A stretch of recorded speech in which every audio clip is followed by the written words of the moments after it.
Off and running.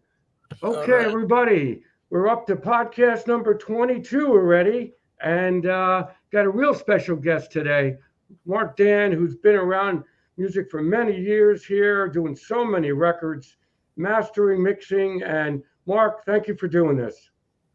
Sure. So maybe you get started on how you got involved with music and etc., playing, etc., what you've done early in your career. Well, uh, I was the youngest in a family of four, so naturally I was hearing popular music being played by my sisters. My father played the piano. My sisters played a little bit of guitar and violin. So I was around music. Then one day the Beatles appeared on TV, and that kind of got me hooked on that. And I begged for a guitar, so my mother said, "Well, let's see if you're serious first," and had me take 6 months of piano lessons, which didn't work out all that well. Yeah, okay. Piano lessons back in those days were pretty much what I would describe as silly melodies and practicing scales, and I think Right. much like a lot of music education today in public schools, I don't think has much to do with what the kids actually really listen to. So Hmm. there's a great divide between how kids relate to music and what the lessons that they get put in front of them actually are. Right. I think it's still true. So I didn't really stick with that. Uh, Sometime a year or two or three later, my sister got a better guitar, and her guitar became a hand-me-down for another one of my sisters. And at Okay. that point, they couldn't say no, so I got a There you guitar. go. So in like fifth or sixth grade, I got a guitar and kind of embraced that, and I've been kind of running with that ever since. Went all through junior high school and high school, playing music. Got into this is late '60s, of course. So the music and the radio stations were really amazing back then. You could hear, Joni Mitchell and James Brown and Right. James Taylor and No, I Janis remember. Joplin all I, back to back right. on the same station. Wow. Radio was not segmented the way it is now. Oh, yeah. So I remember NEW, the Nightbird, Allison Steele. WNEW. It's funny. I was just playing a gig this past week, and cousin Brucey was there. Remember him? Oh, my. Oh, of course. Yes. Of Uh, course. so yeah, radio was a So, real thrill back then. Uh, you could just hear a ton of music. So I got influenced by all of that, and I went through all of high school playing music, and to the chagrin of my mother, who really wanted me to be more of an academic. My father was a medical doctor and held a Phi Beta Kappa key, which means straight wow. A's in college. And one of my sisters was followed in his footsteps, and she was 4 years ahead of me in school. And every time I'd show up on the first day of class, and the teacher would be reading off the roster of names, she would say, "Are you Ellen Dan's brother?" Oh, boy. And I would say yes. And on one occasion, she said, "Well, I'm going to expect a lot from you." Oh, Uh, boy. I was an okay student, maybe less than okay in some classes, and other classes like math and science came easy to me. I never needed to study, and I did pretty well in them. But music was really what I was interested in doing. So one day, somewhere around 10th or 11th grade, my mother said, "Well, if you're going to do music, do it right." And of course, being an academic, that meant a music conservatory.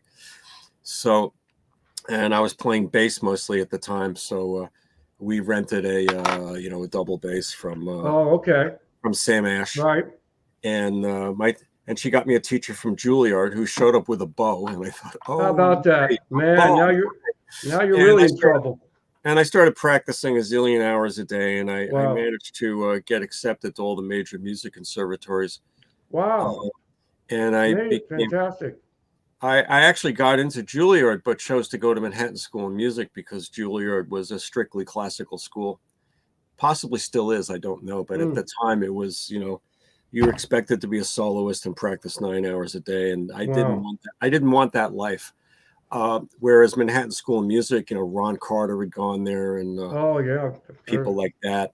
Uh, in fact, in my theory class, when I finally did get there, oh gee, John Faddis, famous jazz trumpet player, he was in my theory class. Oh, wow. So I decided to go to Manhattan Great. School of Music, and I spent 2.5 semesters there as a bass major, and then I took a semester off and just played top 40 gigs, which I got pretty disillusioned with. And then I switched to Mannes College of Music, which was the third music conservatory in New York, and mainly focused on music theory and sight singing and dictation and orchestration and stuff like that. So I was getting like a real education while simultaneously being a rock and roll musician, because I was playing in when the first Led Zeppelin album came out, the band I was in, we learned to play all of those songs. We were the typical garage band. So I was leading a dual life, in a sense.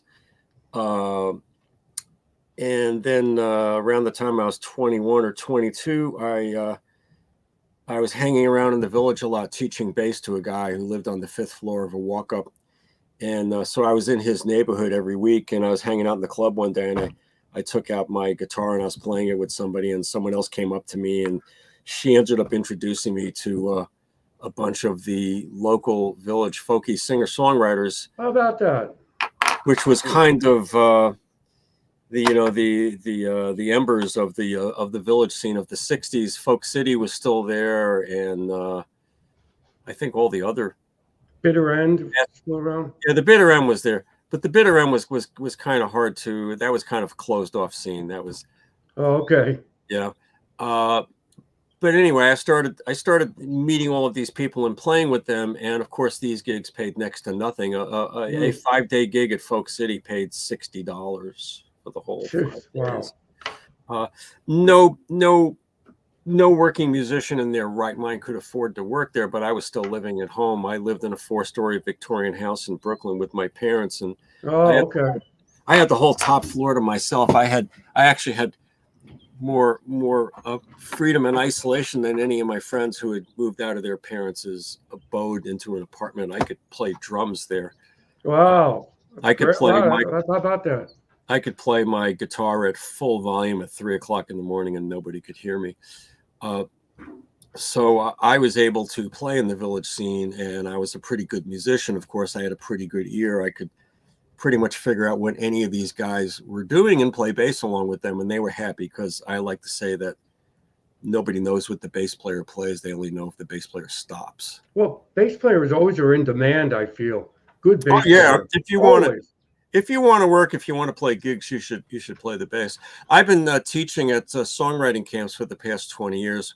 How about that? Wow. Anywhere from usually 2 or 3 years. Not teaching songwriting, though. I'm not a songwriter, but I've been teaching the more tech-oriented classes, recording stuff, chart writing, because that's something which most singer-songwriters are not really that adept at. But one of the classes I teach is how to learn to accompany anybody on the bass, even if you've never held a bass in your hands before. Oh, that's a good name. I like that name. I basically just demystify what the bass actually does. It's really not that hard. And if you're a guitar player, or maybe you're a singer-songwriter, or maybe you play bass in a rock band and you rehearse once a week, or maybe you play in a band that plays originals in New York, which means you're playing once every 6 weeks or something like that. That's right. And you want to just get out and play music with your friends.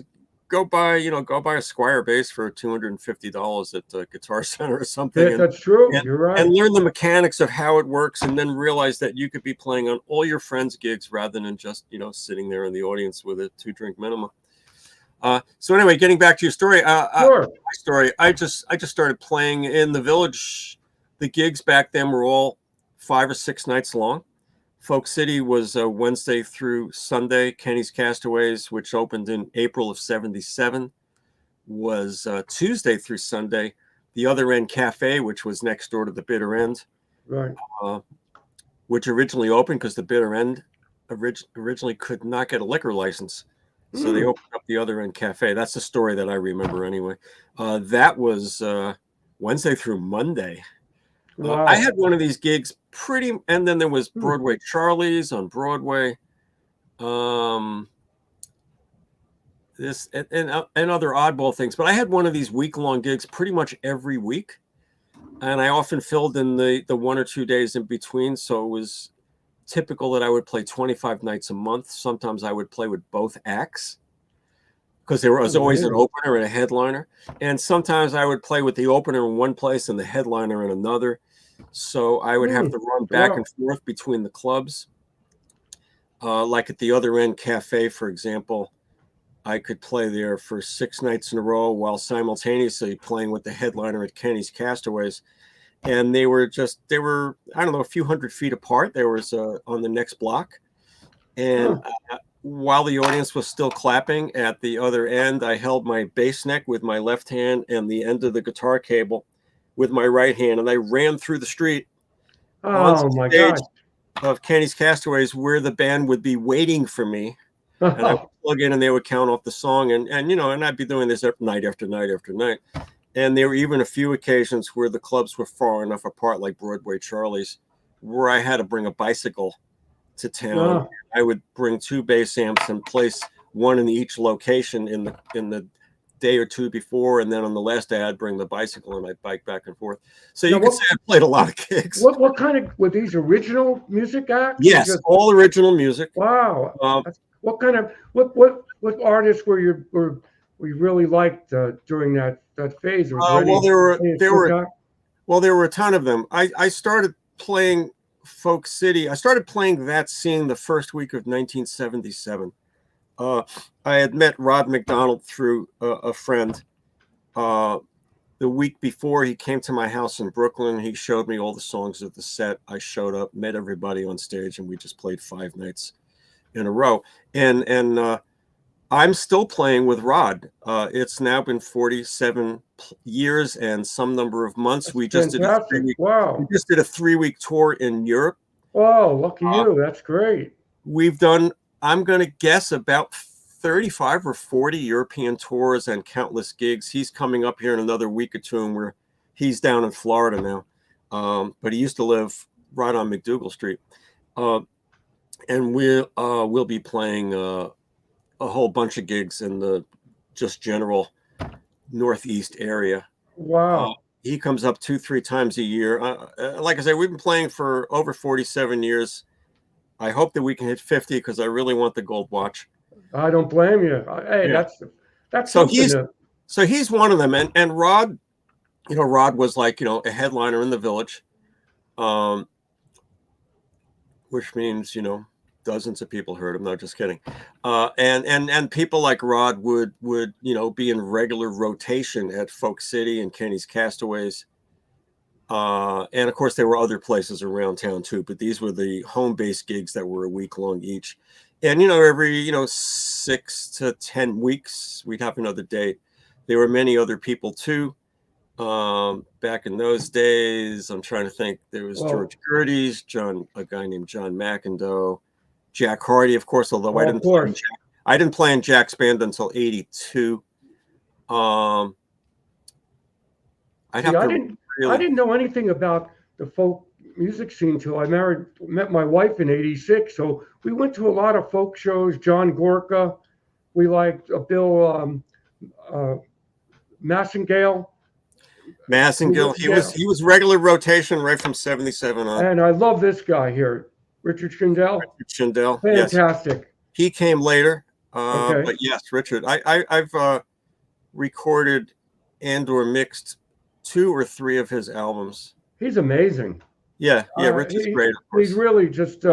I saw him in New Jersey once, and he had 2 other people with him, and they didn't worry about sound check or anything. They just got on stage, and it was like magic. These guys were so good. Well, Richard's a pro. One of the albums I did with Richard is he remade a lot of the songs from his early 90s records. He had a record deal on Shanachie, and he recorded some of his songs, which are staples in his repertoire, have been ever since. But he wanted to re-record them, and I asked him why. And he said, well, I mostly play solo these days. And when people buy these records, that's not what they saw. I'd like them to be able to have a record of what they saw. And he also said, I sing much better now. So he wanted to remake them. Rod McDonald did a record like that too, because Rod and I have maybe 14 or 15 albums that we've done since the early 80s, not counting bootlegs, of which there are some of those. And at one point we ended up we made a CD that were remakes of a bunch of his most popular songs from gigs, because people would come up to us and say, hey, which which CD should I buy? Which CD has such and such song, or which CD has the song you finished Right, with, right. started with? And they would all be spread over all these records. So we ended up making a new record that had remakes of some of these songs, in some cases better versions, maybe all cases, I don't know. And he called it This One. The title of the record is This One. So when somebody comes up to I him like that. That's at an the end of the interesting. first sentence, said, which CD has these songs you just played, he could just point to it and say, well, this one. That's amazing. Now, do you do anything with this record here when October goes, or on a winter's night? Do you remember those? Yeah, well, that's Christine Lavin's stuff. Right, right. Yeah, And Christine Lavin came, I'm trying to remember when she came on the scene. I'm going to say early 80s. I should know the she answer was to this, but great. yeah, Christine's fantastic. Oh, Not only is she really great at just the basic thing of singing and writing and performing her songs, but she's also an amazing networker. how about that? I didn't know that. She and I don't mean for herself. I mean for the whole scene. She just hooked people up with opportunities and situations and connected people, and she's still doing that to this day. I recorded her album Future Fossils. Oh yeah, I've heard of that one. That was Good done. record. That was done in exactly 24 hours of studio time. She was one Wow. of the first people to buy what was a new product on the market. It was a 4-track cassette machine. Maybe you've seen these things. I've had them. I've had They them. were like regular cassette machines, except instead of 2 tracks in one direction and then you flip the tape over and you get 2 tracks in the other, Well, it I was don't remember that. 4 tracks in one direction. Each track could be recorded individually. You could overdub, you could ping pong, you could bounce tracks. Wow. It came with a little built-in mixer. It was sort of a poor man's recording studio, and it was affordable enough that musicians could buy it, whereas the entry into recording equipment back in those days was substantially higher. So Oh it opened yeah, up. It basically created the home studio, I believe so. home studio revolution. She was one of the first people to have one, and obviously the recording quality would not be as good as coming to a real studio, or even a studio like mine, which was in its beginnings in my parents' house. But she did record all or most of the record piece by piece, track by track, first at home. So At she knew home. exactly what she wanted to do when she came to the studio. And every day she came with a typewritten list, and she knew all the parts she was going to play How and sing. about that? And That's great. I didn't know that. so I did that record. In the late 80s, I did another record of hers called Attainable Love. Oh, that's a great record. I have that. Okay, well, there you go. Great. You did some great records. And Yes. you know Bill Morrissey? This guy was really talented. This is a Yes. great record. Yeah, Great record. I think he was from the Boston area. I never played Right. with Bill, and I never recorded Bill unless he came over one time for Fast Folk, and I'm not remembering it. Do you know about Fast Folk? Oh, of course, yeah. I know about the magazine. Was it a magazine, and then did it come I'll with a? explain it to you because this Okay. is worthy of a couple of minutes. So, I started playing in the Village 77, then there was 78, 79, 80, 81. In 1980, in December, that was the 20th anniversary of Folk City. And there was Okay. a week-long celebration at Folk City where a lot of the, older luminaries came back, like Tom Paxton and people like that. I wish I could remember some of the other names. And it got written up in the Village Voice. And prior to that, Folk City was just kind of like a neighborhood bar that people had forgotten about. The heyday of the 60s Greenwich Village singer-songwriter folk music scene had Right. gone. It was gone. It was past. It got usurped by the British invasion or rock and roll or whatever. I don't know. I came on it when it was I don't want to say a corpse, but there wasn't much happening. This particular week, the media came out of the woodwork because it somehow got billed as the 20th anniversary of Folk City, and I don't know how it got promoted or people found out about it, but the place was pretty full of people every single night, and a lot of the older more famous people came back and played. until that week, I don't remember anybody in the village ever using the word folk to describe what they did. The only time How I about remember that? people uttering the word folk was when it was connected to the name Folk City. Like, I have a gig at Folk City next week. After that week, and it got written up, people started to becoming more attached to the Oh, name. interesting. Shortly after that, I would guess it would have to be 1981. Mike Porco, who's the old Italian gentleman who owned Folk City, sold it Oh, to oh, to an individual, uh, and they remade Folk City more in their own image. They were more into booking what I would describe as nationally known folkies on their way down. oh, Uh, and they also had more than a passing interest in new wave and punk and stuff like that. And they did have nights where there were very loud bands playing, hmm. which got them into trouble with their neighbors. And the way New York City, how would I describe this? The, the way the legal thing works in New York City rents is landlords, tenants can't sue each other, particularly they Oh, sue oh, I the didn't know that. landlord. So the landlord was getting a lot of heat and a lot of flack. And that eventually led to Folk City closing, which is another part of the story. And I'm sure that's Right. out of the scope of anything worthwhile talking about That's here. okay. But what did happen is because Folk City had, for the first time, kind of turned its back on the local singer-songwriter scene, Hmm.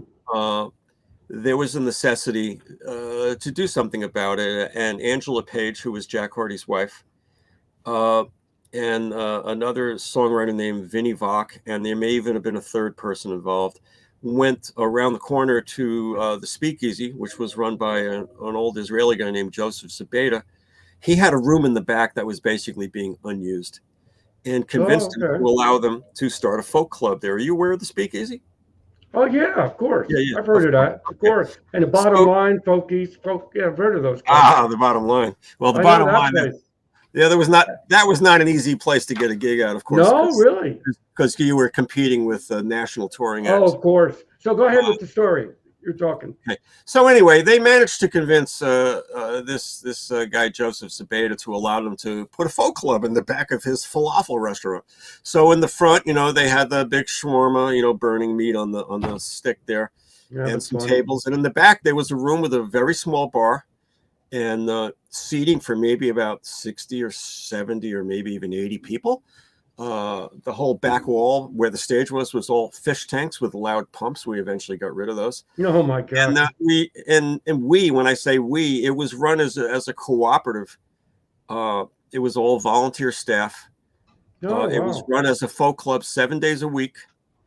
Hmm. There was a volunteer to do sound. There was a volunteer to be MC, a volunteer to later man the record cabinet when there were records to sell. They were vinyl records back in Oh those my gosh. days. There was a volunteer to take money at the door. The establishment kept the receipts of drinks and food, and the money that came in the door, I believe, I think 10 or 20% went to the cooperative for operating expenses, which was legitimate Hmm. need. And then there was like a 70-30 or 70-20 split between the headliner and the opener. Monday night was an open mic, just like Folk City had. And this was a very, very significant thing that happened in the village because Folk City had been running an open mic on Monday night for years. And, several dozen people would show up and they would, get a number. And if they got a late number, they said, screw it, and they'd go home. Yeah. When Speakeasy started running an open mic the same night, people would sign up for both of them. One of their numbers would work out pretty good, or people would trade numbers, and How about that? people would hang out the whole night.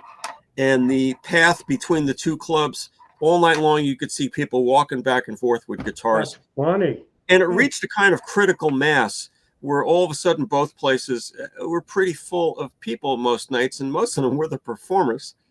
Uh, Oh, these were always free to get in. I'm sure there were, some locals that came too, of course, but it allowed it fostered a scene where songwriters could really start to hone their craft. They'd have two options to play. And at the Speakeasy, because the Speakeasy was cooperatively run by the musicians themselves, there was a legitimate and accessible upward upward, ladder that you could climb. Like if you did really well on the Monday night there, if you were good, you could get booked on a Tuesday along with maybe 4 or 5 other people, and maybe a Wednesday. Sometimes there were dollar nights where maybe 5 or 6 acts would play, and it would cost $1 to get in. And for $1, even Right. back in those days, was Now, where nothing. would you find all these acts? Were they local, or come from other Well, first cities? there were a lot of people were already there.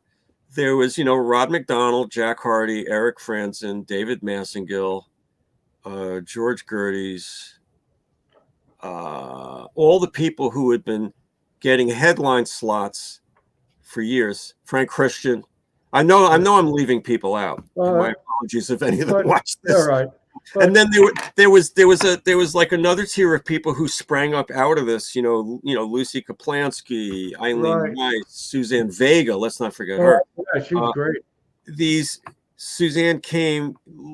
I don't know if she was around before the Speakeasy. Speakeasy opened in September of '81, and like I said, it was a result of Folk City becoming less accessible in a rather dramatic way to most of the acts. And of course, the Speakeasy became something much better than Folk City ever was for us. I'm not saying for the people in the '60s, but for us, Folk City was a place you could get a gig at once every 6 to 10 weeks, and you play your 5 nights, and that would be about it. But because the Speakeasy was an actual co-op run by the musicians, and if you were a member of the co-op, you could just get it for free. It became like a social club almost, and that went on for years into the mid to late '80s, and that's where Fast Folk started, which is what I'm leading up to. Okay, right. Go ahead. One day in January of 1982. Well, I should mention that another scene that was happening that I was not part of, which was the Monday Night Songwriters thing that started at the English Tavern, was it called? So English something or other. It was on 6th Avenue, just south of the Waverly Theater, and some of the local songwriters would just get there on Monday nights and swap songs and play what they've been working on that week. And then it later moved to the Cornelia Street Cafe on Cornelia Street, where it remained, I think, for years, or at least a few years. Oh, about that. And it was run by a gentleman named Robin Hirsch. Okay. And he was a real fan of the music, as were most people who were running venues back in those days, before they did away with commercial rent control and the rents of all the music clubs skyrocketed, and then it became imagine. Beer. That's another subject for another time, perhaps. Robin one day realized that he had this amazing group of talent coming to his place on every Monday night, and was kind of amazed to find that most of these people, maybe even all of them, except for Jack Hardy, had never made a record. They were never on a record. They didn't have much in the way of a career, but they were clearly really, really good. So he decided that he was going to fund the making of a record, of a vinyl record. And he would pick like 8 of these people to be on it. There's 6 of these people. They'd each do a couple songs or whatever. And Jack Hardy, of course, being a bit older and a bit more experienced and having made his own albums, felt the need to negotiate a bit more with Robin about how people would get paid for this and stuff like that. And I think they reached an impasse and it got called off. Oh, wow. Some number of months later, Robin went back and approached everybody else except Jack, and they made the record without Jack. Oh, boy. And this became the Cornelia Street Songwriters Exchange album, which came out in 1980. And it actually was written up in Stereo Review magazine, which was a magazine my parents got. How about that? It was like best of the month in December of 1980. Wow. Which really impressed me. Nobody got paid for it. Everybody was given like 50 albums that they could then sell on their gigs. And it was the first time any of these people had any sellable product. I played bass on it. I was playing bass with most of these people, if you remember from earlier in our conversation. I got paid $75. I did not get any albums, but then again, I wouldn't have known what to do with them had they given them. How about So, that? so this was kind of the forerunner of fast folk in a way. And Jack, I think, was probably rightfully, pissed off about this. And he had been, I believe he had been the editor of his college newspaper, and I think he was determined to do something bigger and greater than that. And he did. He approached me in January of 1982. He came up to me in the bar of the Speakeasy around closing time one night and said, "Is it true that you have a 4-track tape recorder?" That's funny. I do a reasonable Jack impersonation, I'm told. And I said, yes. And he proposed this idea to me that he would send 12 people out to my house. They would each record a song that he picked. And he was into the literary side of songwriting. He was not interested in your bar raising Saturday night, 12-bar blues stomp that gets people up on their feet. He wanted real literary stuff. So he was going to be in charge of picking the songs. In fact, he was going to be the editor. And the term editor is apropos because it came with a magazine. The magazine was 6 to 12 pages. It had articles on songwriting, editorials. It had the Speakeasy calendar was on the back page. And of course, it had the listings of the songs with the name of the person singing it, who wrote it, which was often the same person, but not always. Okay. Jack often enlisted people to sing other people's songs. The credits, the musician credits. And he sent 12 people out to my house, and we recorded almost all of it in a single day. Kind of like How about that? Kind of like that first album of the Beatles, Yeah, I had a TX 4-track machine. I have a whole separate history of recording. We're just talking about the music now, I know. I mean, we could do part 2 and 3, of course. But keep going. That's up to you. I know a lot of stuff, I will admit that. In 1976, I shouldn't fall down this rabbit hole, but I acquired a 4-track TX tape machine, which is a very large 60-pound reel-to-reel tape machine, big reels, fast speed, 4 channels. You can record the channels independently. It was again, a poor man's recording studio. It predated the Porta studio that I mentioned that Christine Lavin purchased. It predated that by at least.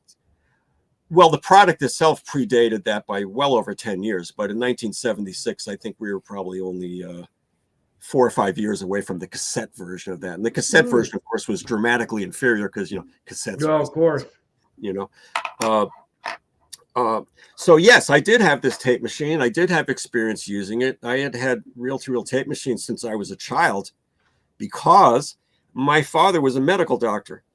And in addition to working at various hospitals in New York, one of the things that he did was he was the second doctor to examine patients for insurance companies. He was the second opinion.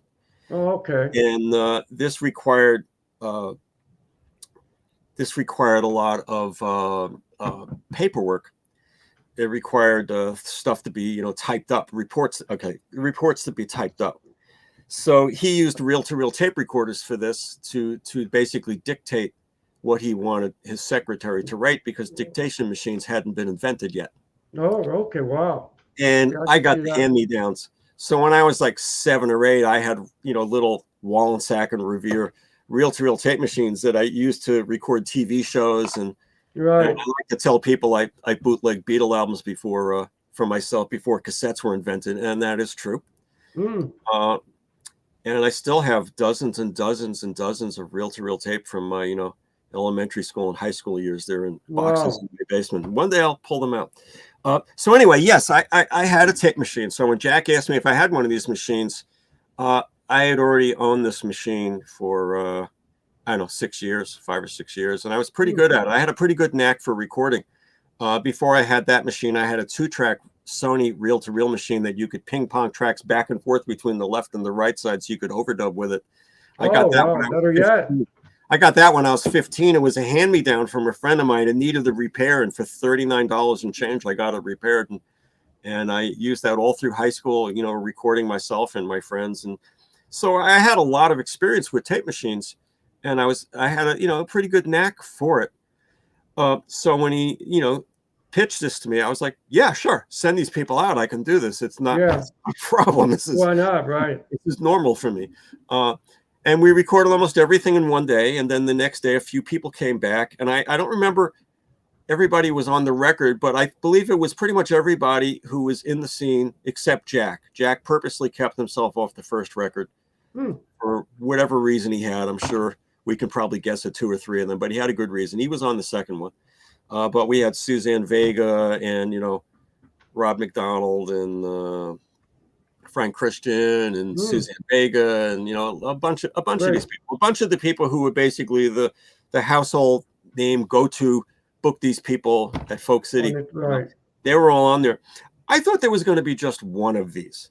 I was really surprised when he came back to me and started wanting to make a schedule with me for getting people out there the next month. We did 105 of these. 105? Yes. Holy smoke. I did almost all of probably the first half. Wow. By the time we got about 50 or 60 in, I was becoming busy with a recording career. And this, by the way, all of this stuff was, everything I've been describing is all volunteer. No money ever exchanged hands. How about that?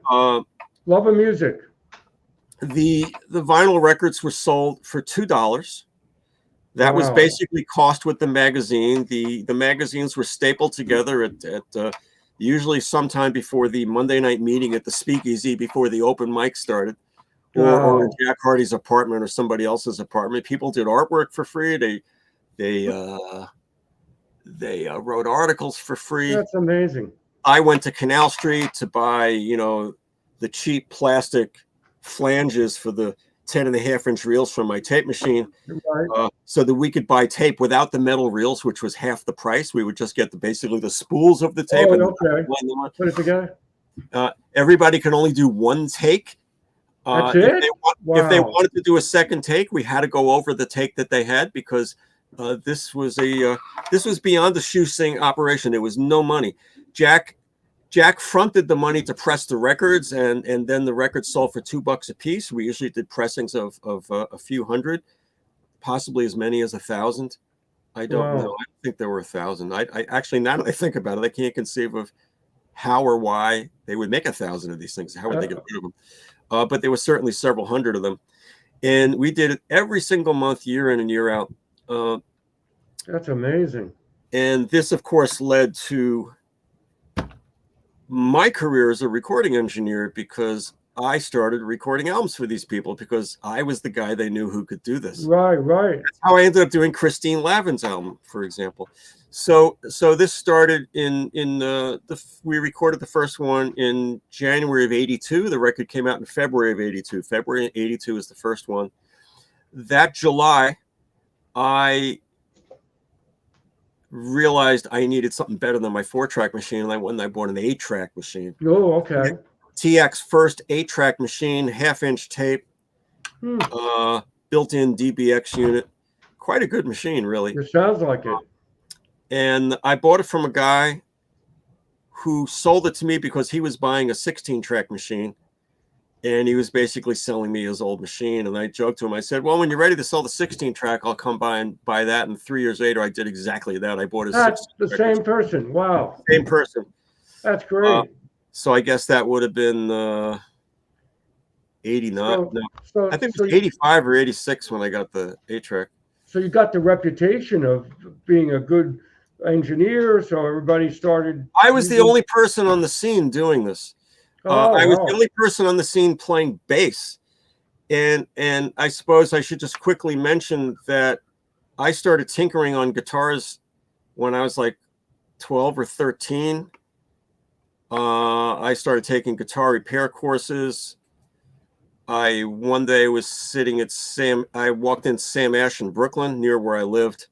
Yeah. And Harry Cameraman, who was the manager of the store at the time, I was friendly with him when he had his own store around the block. So we were kind of like pals, And he said, hey, what have you been up to? This was 1978. And I said, oh, I'm doing this. I'm playing these gigs. I'm doing this. I'm taking this guitar repair course with Jimmy D'Acquisto. Jimmy D'Acquisto was one of the preeminent archtop jazz guitar builders in America. Wow. And How about throughout that? the I didn't know that. second part of the 20th century, he studied under John D'Angelico, who is the preeminent How about that? jazz guitar builder. And he, for whatever reason, decided to offer a guitar repair course, a 12-week guitar repair course through the New School, and I saw the ad in the back of the Village Voice one day sitting in my friend's loft, and I said, "Oh, that sounds like fun." So I went and I took the course. Dude, We spent the first 6 weeks learning how to refret wow. guitars, Huh. and then the second 6 weeks doing things like, gluing bridges and fixing cracks and things like that. And I already had some knowledge, and this allowed me to just take it further. And I mentioned this to him, and he just stopped what he was doing, and he looked up at me, and he said, "We have an ad coming out in the Village Voice tomorrow for a guitar repairman. If you want it, I'll give you the job right now." Wow. And the next day, I was working at Sam Ash as the guitar repairman, and I did that for a year and a half. And by the time that ended, I had my own clients, and I was working on guitars full time, which I did until the mid 90s, in addition to recording full time and playing Wow. full time. So I guess the picture I'm trying to relay here is that in the Village, I was playing bass with all these people. I was fixing their guitars, and I was recording their records. Oh, wow. That's So amazing. I was, That and is a this was my fantastic. 24/7 existence for Wow. years and years. Yes, and I guess that's why I know a thing or two about what went on there. I think so. Yeah, I they can just tell you all about Odetta's guitar because I fixed the cracks in it. they just closed the Sam Ash here in Edison. They're closing all of them. They're closing all the stores. How about that?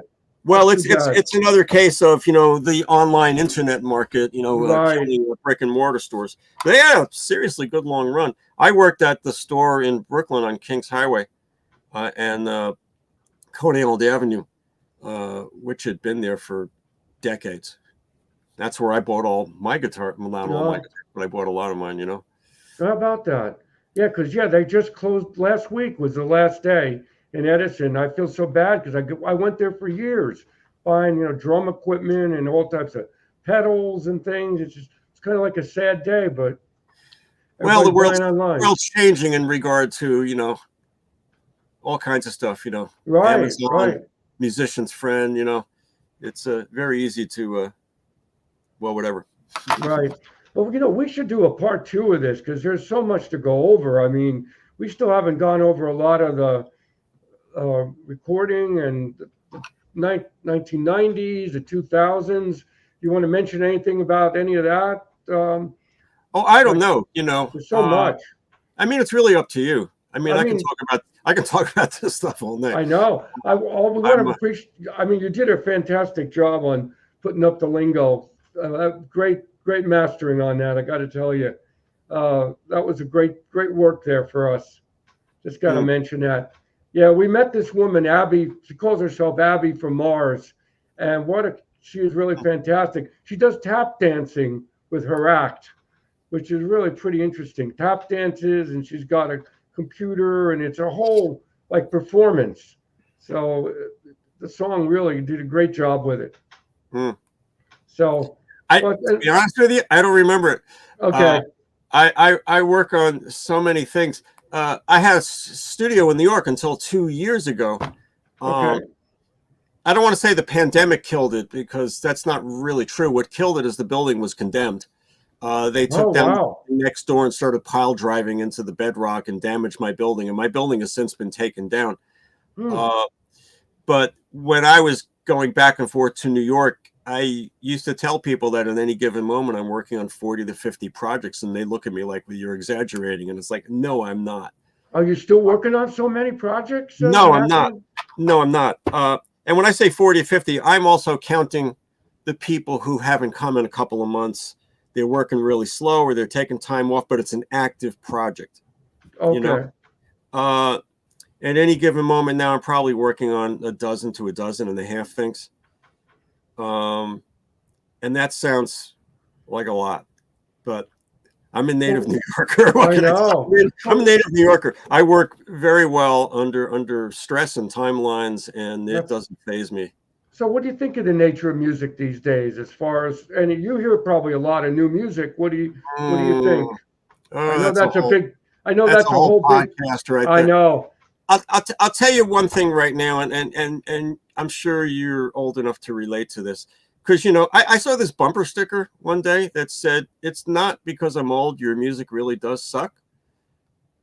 I think that's really Oh, that's great. I like I that. think it's really funny. But let me say, I want to be fair. I don't want to put down the music of young people any more than I wanted my parents' generation to put down my Right, music. I mean, right, my parents' opinion of Jimi Hendrix and stuff like that. I remember I once played my mother a recording of, back when it was a new recording of Michelle by the Beatles, and right. she was surprised that she didn't hate it. She thought it Yeah, was going to be awful. And when I told her I wanted an electric guitar when I was 12, she really tried to talk me out of it. Anyway, let me tell you good. what the big difference is to me. Okay. And I feel the point I'm going to make right now is so valued. I'm willing to go up against an army of millennials. And Okay. I really believe that I know what I'm talking Okay. about here. There's a real difference in the music now from then, and it has to do with the fact that most of the records that people listen to now do not have live musicians on them. Now, there are certain Mm. genres of music, rap, hip hop, dance records, that maybe have zero live musicians on them, or they may have just a few live musicians on them. That's the most extreme level. There's another Mm. level of well, there are live musicians on it, but they played to a click and they played one at a time. So there's no interaction. Oh, okay. Then there are the records that we grew up with in the 60s and the 70s. There were only Mm. live musicians all playing together at the same time. So what's the difference? Right. And this is a difference that I can Hmm. tell you. I can listen to 10 seconds of recording and I can tell you how it was made, you know? How about, oh, I'm sure you Uh, could. the difference to me is the energy exchange between the players happening in real time. The excitement of going into the chorus, the excitement of going into the bridge after the second chorus, the interaction of the players underneath the person who's playing the solo.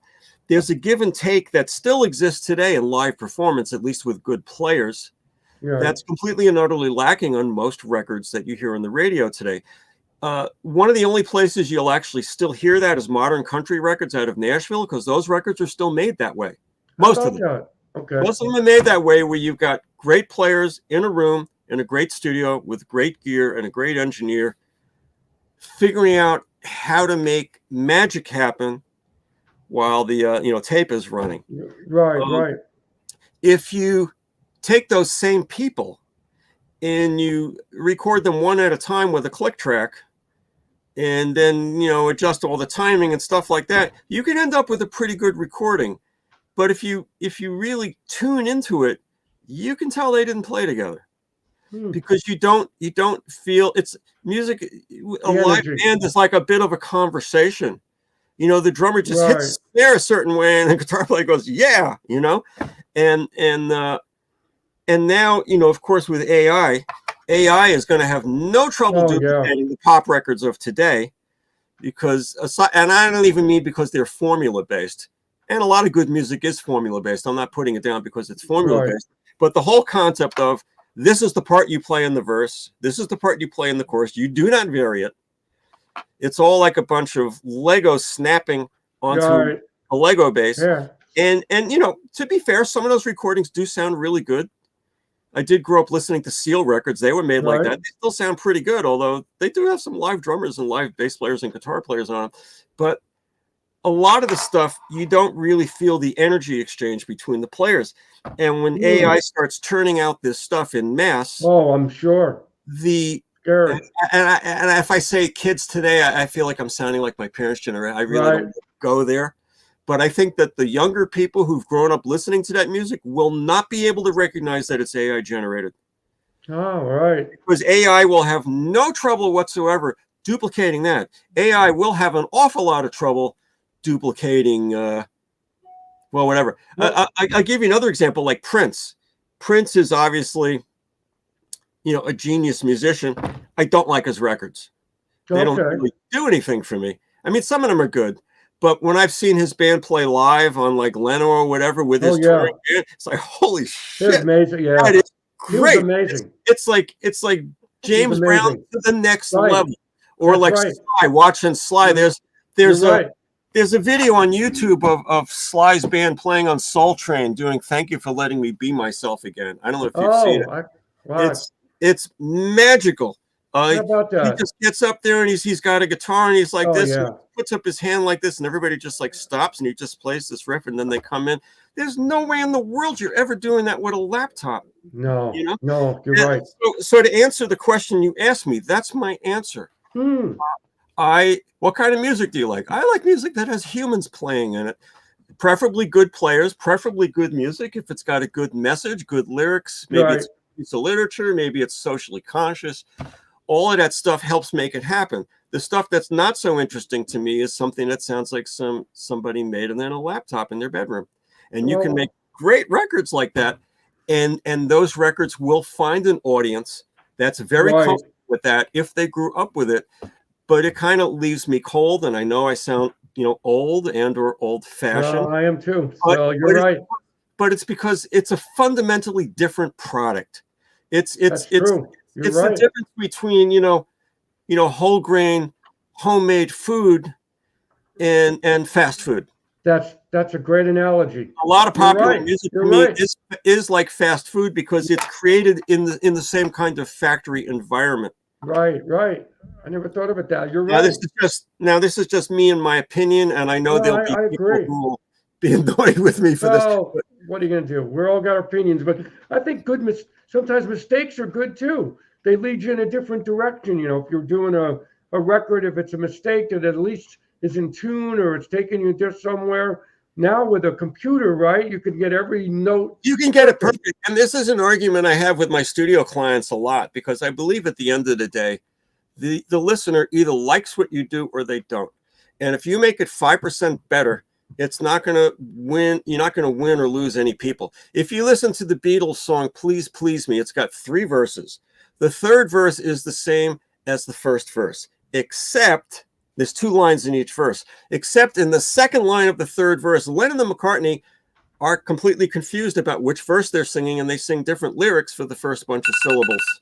How about that? And they put it out. Or if you listen to Nowhere Man, which is in the the bridge goes to a G sharp. I'm backwards here on my camera. That's all right. The bridge goes to a G sharp minor chord, and McCartney hits the low G sharp, and he pushes it right off the fingerboard, and it goes snap. How about that? I never realized that. Did they think they needed to fix that? No, they did not. If you listen to, I gotta listen to that again. If you listen to Day Tripper, there's a little piece there where Harrison's guitar playing, the riff completely drops out for a couple of notes. I don't know why. Maybe that something happened with the tape, or maybe they erased it by accident. Oh, you're right. They didn't worry about it because the magic was already there. You're right. Meanwhile, there's a lot of music that's really perfect, impeccably recorded, impeccably mixed, that maybe is not that interesting. It's probably interesting for some people because I think, just like they say, there's somebody for everybody. I think that most music will find an audience somewhere, even if it's just a few people. But there's a lot of music out there which is really not all that compelling, even though it's perfect. Right, that's a great analogy. Right. And what about this auto tuning too? Right. That's another feature that really. Well, let's talk about that for an hour, right? I could talk to you. I'll tell you something really quick. Because I think it's fair to say I've been living on the cutting edge of technology for years, because I'm a beta tester for companies I can't mention, I had computer recording software back. I mean, I had automation in my recording studio so early, running off a mouse, that when engineers would come over, they would look at the mouse and they would go, "What's this?" That's how far back my automation on my console goes. Anyway, so Auto-Tune came out around, I forget, 97, 98. I had it. And I was working with this guy. He was kind of like a synth programmer guy. He did kind of orchestral kind of music by layering synthesizers with MIDI. And he would also sing. And the guy was no kind of singer at all. Not a good singer. No. And I had Auto-Tune. And I said, when I'm done with you, your own mother won't recognize you. He came back a week later and he said, I played this for my mother. She said, that's not you.